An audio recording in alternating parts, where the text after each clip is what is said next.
معاہدہ 12 بنیادی اور 13 اضافی نکات پر مشتمل پرتشدد واقعات پر انسداد دہشت گردی ایکٹ کے تحت مقدمات درج ہوں گے۔ مہاجرین ارکان اسمبلی کے ایشو پر اعلیٰ سطح کمیٹی تشکیل، حتمی رپورٹ تک مرات اور فنڈز معطل رہیں گے۔ احتجاج کے دوران جاں بحق افراد کے ورثاء کو سیکیورٹی اہلکاروں کے برابر معاوضہ دیا جائے گا۔ زخمیوں کو 10 لاکھ روپے اور ورثاء کو سرکاری نوکری دی جائے گی۔ مظفر آباد اور پونچھ میں 2 نئے تعلیمی بورڈ قائم ہوں گے۔ تمام بورڈز کو وفاقی بورڈ اسلام آباد سے منسلک کیا جائے گا۔ منگلا ڈیم توسیعی منصوبے میں میرپور کے متاثرہ خاندانوں کو 30 دن میں زمین کا قبضہ دیا جائے گا۔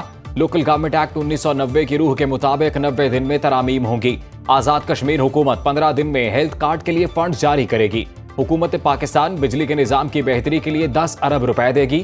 آزاد کشمیر کابینہ کا حجم 20 ارکان تک محدود ہوگا۔ سیکرٹریز کی تعداد بھی 20 سے زائد نہیں ہوگی۔ احتساب بیورو اور اینٹی کرپشن ادارہ ضم احتساب ایکٹ کو نیب قوانین سے ہم آہنگ کیا جائے گا۔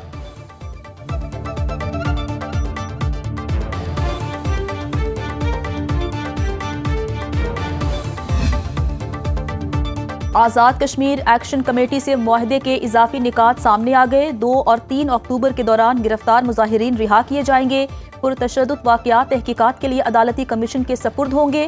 میرپور ایئرپورٹ کا ٹائم فریم رواں مالی سال میں طے کیا جائے گا۔ جائیداد کی منتقلی پر ٹیکس 3 ماہ میں پنجاب اور کے پی کے برابر کیا جائے گا۔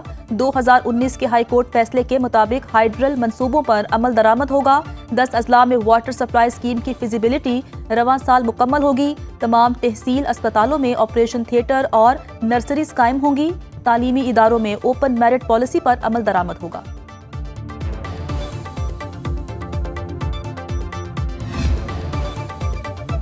وزیراعظم شہباز شریف کی لاہور میں نون لیگ کے صدر نواز شریف سے ملاقات، ملکی سیاسی اور اقتصادی صورتحال پر مشاورت۔ آزاد کشمیر کی تازہ ترین صورتحال اور کامیاب مذاکرات کے حوالے سے تفصیلی بریفنگ دی۔ شہباز شریف نے دورہ امریکہ اور برطانیہ سے آگاہ کیا۔ سیلاب کے بعد بحالی کے امور پر بھی تبادلہ خیال۔ نواز شریف کی مشکلات میں گھرے عوام کو ہر ممکن ریلیف کی ہدایت۔ وزیر اعلیٰ پنجاب مریم نواز کی بھی ملاقات میں شرکت۔ ذرائع کے مطابق نواز شریف نے پیپلز پارٹی سمیت تمام اتحادیوں سے معاملات افہام و تفہیم سے حل کرنے کی ہدایت کی۔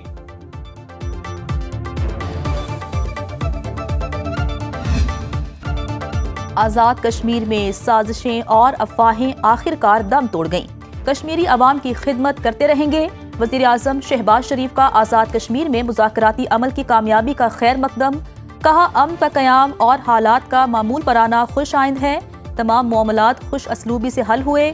حکومت کشمیری بھائیوں کے مسائل حل کرنے کے لیے ہر وقت تیار ہے۔ پہلے بھی کشمیری بہن بھائیوں کے حقوق کے محافظ تھے اور آئندہ بھی رہیں گے۔ کشمیری بھائیوں سے گزارش ہے افواہوں پر کان دھرنے سے گریز کریں۔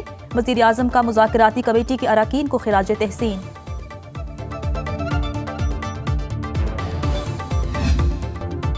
حماس کا غزہ میں سیز فائر تجویز پر عمل درآمد کا اعلان۔ غزہ پر قبضہ اور فلسطینی عوام کی جبری بے دخلی مسترد۔ اسرائیلی فوج کے انخلاء اور جنگ بندی کی شرط پر یرغمالیوں کی رہائی پر تیار۔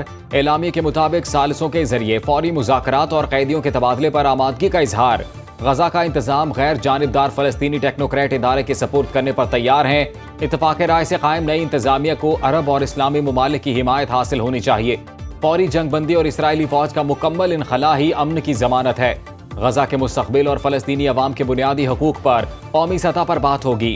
فلسطینی عوام کو عالمی قوانین اور قراردادوں کے مطابق حقوق دیے جائیں۔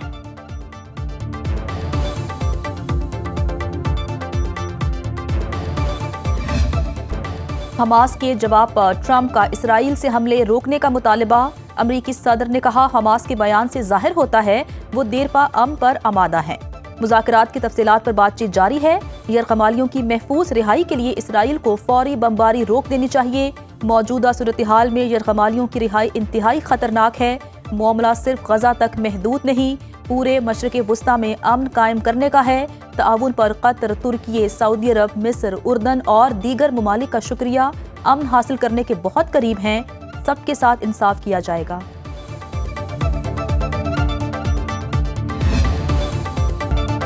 غزہ جنگ بندی کے بہت قریب پہنچ چکے۔ حماس کے بیان نے قیام امن کا موقع فراہم کیا۔ وزیر اعظم شہباز شریف کا ایکس پر پیغام۔ پاکستان فلسطینی عوام کے ساتھ ہے اور ہمیشہ رہے گا۔ پاکستان برادر ممالک کے ساتھ مل کر فلسطین میں امن کے لیے کام کرتا رہے گا۔ صدر ٹرمپ نے فلسطینی مسئلے کے حل کے لیے راہ ہموار کی۔ قطر، سعودی عرب، متحدہ عرب امارات، ترکی، اردن، مصر اور انڈونیشیا کی قیادت سے اظہار تشکر۔ نائب وزیر اعظم اسحاق ڈار کا سعودی اور مصری وزرائے خارجہ سے ٹیلی فونک رابطہ۔ علاقائی پیش رفت، بالخصوص غزہ کی صورتحال اور صدر ٹرمپ کی تجویز پر حماس کے رد عمل پر تبادلہ خیال کیا گیا۔ خواجہ تعریف گلشن عرف تیفی بٹ دبئی سے گرفتار۔ تیفی بٹ امیر بالاش ٹیپو قتل کیس میں مرکزی ملزم ہے۔ پنجاب پولیس کی ٹیم نے ملزم کو دبئی کے ایک فلیٹ سے دعوت کے دوران گرفتار کیا۔ ذرائع کے مطابق پنجاب اور دبئی پولیس نے ایک اور مقدمے میں نامزد دو ملزمان کی گرفتاری کے لیے فلیٹ پر چھاپا مارا، جہاں تیفی بٹ بھی موجود تھا۔ عدالت نے تیفی بٹ کے ریڈ وارنٹ جاری کر رکھے ہیں۔ اسے انٹرپول کی مدد سے جلد پاکستان منتقل کیا جائے گا۔ امیر بالاج قتل کیس میں تیفی بٹ اور عقیل بٹ عرف گوگی بٹ نامزد ملزمان ہیں۔ ایڈیشنل آئی جی سہیل ظفر چٹھا کا CCPO لاہور کو مراسلہ۔ امیر بالاج قتل کیس کی تفتیش CCD کے حوالے کرنے کی استدعا کر دی۔